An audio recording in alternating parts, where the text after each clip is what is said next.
The Resurrection of Jesus. At the end of the Sabbath, as it began to dawn on the first day of the week, Mary Magdalene and Mary, the wife of Cleopas, came to see the tomb where they'd put the body of Jesus. And there was a great earthquake, for the angel of the Lord came down from heaven and rolled the stone from the entrance and sat on it. His face was like lightning, and his clothes were as white as snow. And for fear of him, the Roman or Jewish guards trembled and ran away, as if they were dead men. But the angel spoke to the women and said, "Don't fear. I know that you're seeking Jesus, who was crucified. He's not here. He has risen, as he said. Come and see the place where the Lord lay. Now, go quickly and tell his disciples that he's risen from the dead, and he's going ahead of you into Galilee, and you'll see him there." They ran quickly from the tomb with fear and great joy to tell the good news to his disciples. And as they went to tell them, Jesus himself met them, saying, "All hail." And they came and held Jesus by the feet and worshipped him. Then Jesus said to them, "Don't be frightened. Go and tell my brothers to go into Galilee, and there they'll see me." On that same day, 2 of Jesus' disciples went to the village called Emmaus, which was near to Jerusalem. They talked together about all the things that had happened, and while they were reasoning with each other, Jesus himself came near and went with them, but they didn't recognize him. Jesus said to them, "What are you talking about as you walk along and are so sad?" It's like such close friends didn't recognize each other. Well, that's because they just were so sad and they couldn't get over it that Jesus had died. And because when you die, they said, if you love God, you resurrect from the dead. That's right, and that's exactly what happened to Jesus. So he said to them... He loved his Father in heaven. That's right. So he said to them, "Why are you so sad?" And one of them, whose name was Cleopas, said, "Are you only a stranger in Jerusalem? Haven't you heard about the great things that have happened in these days?" Jesus said to them, "What things?"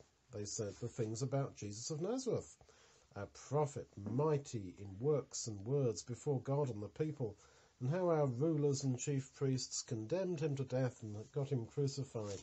But we had hoped that he was the man who would lead Israel. And even worse, this is the 3rd day since these things were done." And some women astonished us by telling us that they went to the tomb where he'd been buried and they saw a vision of angels who told them that he was alive. Some of us went to the tomb and found it was as the women had said, it was open, but him they did not see. Then Jesus said to them, "O fools, and slow of heart to believe all that the prophets have spoken." And beginning at Moses and all the prophets, he explained to them from all the scriptures all the things about himself. And as they came near to the village Emmaus where they were going, Jesus made out as if he was going to walk on, but they begged him, saying, "Stay with us the night, for it's evening and the day is far spent." So he went in and he sat with them to eat. And as he was eating, he took bread and blessed it and broke it and gave it to them. Then their eyes were opened and they knew him, that it was Jesus. And then he disappeared out of their sight. They said one to another, "Didn't our hearts burn within us while he talked with us on the road and while he opened the scriptures to us?" They ran back to Jerusalem the same hour and found the 11 gathered together, and they said, "The Lord has risen indeed and has appeared to Simon," that's Peter. And they, in turn, told what had happened to them on the way to Emmaus and how Jesus had become known to them in breaking bread. Now, running all the way back from another town would be a quite exhausting job. And they did it, that's right, they did it because they were so thrilled that Jesus had risen. And we believe that Jesus has risen, and it's for us to run and take that good news to other people. Well, as they were all speaking, the 2 disciples who went to Emmaus trying to tell the others, "Yes, we've seen Jesus," and the 11 disciples saying, "Yes, he has risen and he's appeared to Simon," Jesus himself stood in the middle of them and said to them, "Peace be to you." But they were frightened and thought they'd seen a ghost, and he said to them, "Why are you troubled? Why do these thoughts arise in your hearts? Look at my hands and my feet, that it is I myself." And he would have shown them the marks in his hands and feet where the nails had been. "Handle me and see," he said, "for a ghost doesn't have flesh and bones, as you see me have." While they still did not believe for joy, he said to them, "Do you have any food here?" They gave him a piece of a boiled fish and honeycomb. He ate it in front of them. That was to show them that he was real. And he said to them, "These are the words which I told you while I was still with you." And it had to be that all things that were written in the law of Moses and in the prophets and Psalms about me had to be fulfilled. Then he opened their minds so that they could understand the scriptures. He told them that thus it has been written that it was necessary for the Christ, the Messiah, to suffer and to rise from the dead on the third day, and that repentance and forgiveness of sin should be preached among all nations, beginning at Jerusalem, and you are witnesses of these things. But Thomas, who was one of the 12, called Didymus, wasn't with them when Jesus came. The disciples said to him, "We've seen the Lord." But Thomas said, "Unless I see in his hands the mark of the nails, and put my finger into the print of the nails, and thrust my hand into his side," as you remember, the spear gash had gone into his side and blood and water had come out. He said, "Unless I see that and do that, I won't believe." Well, after 8 days, the disciples were again in the room, and this time Thomas was with them. They'd shut the doors for fear of the Jews. But then Jesus came to them and stood in the midst and said, "Peace be unto you."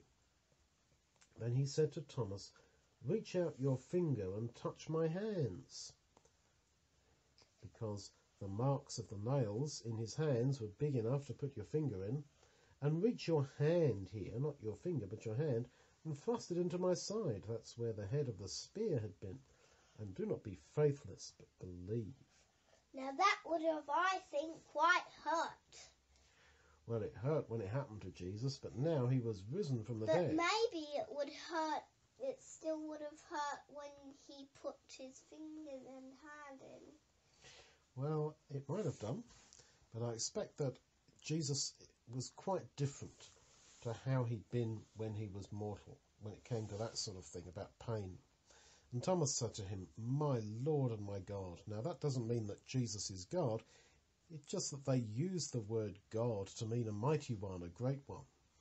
Jesus said to him, "Thomas, because you've seen me, you've believed. Blessed are they who have not seen, yet have believed." And that's us. We haven't seen, but we believe that these things happened. After these things, Jesus showed himself again to his disciples at the Sea of Tiberias. Peter had said to some of the disciples, "I'm going fishing," and they said, "We'll go with you."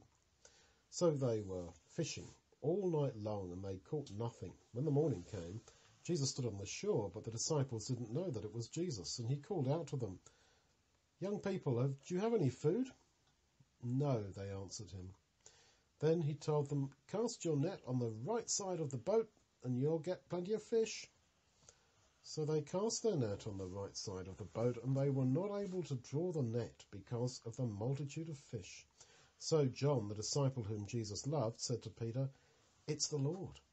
And when Simon Peter heard that it was the Lord, he wrapped his fisher's coat around him because he was naked, and threw himself into the sea. The other disciples came in a little boat, for they weren't far from land, and they dragged the net filled with fish.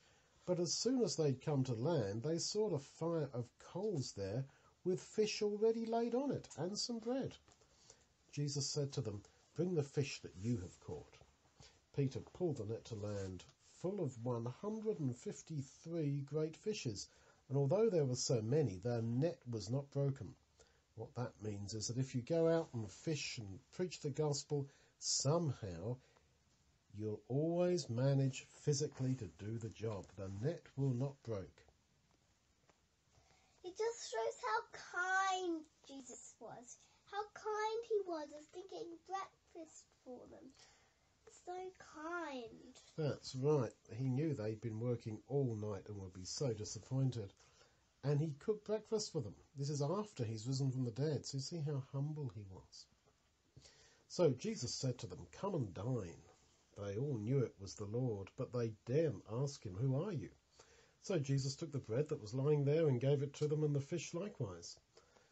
This was the third time that Jesus showed himself to his disciples after he had risen from the dead. It was just like feeding the 5,000 with bread and fish. Yeah, they would have remembered that and realised that it's this same Jesus. And as we read in Hebrews, Jesus is the same yesterday, today, and forever.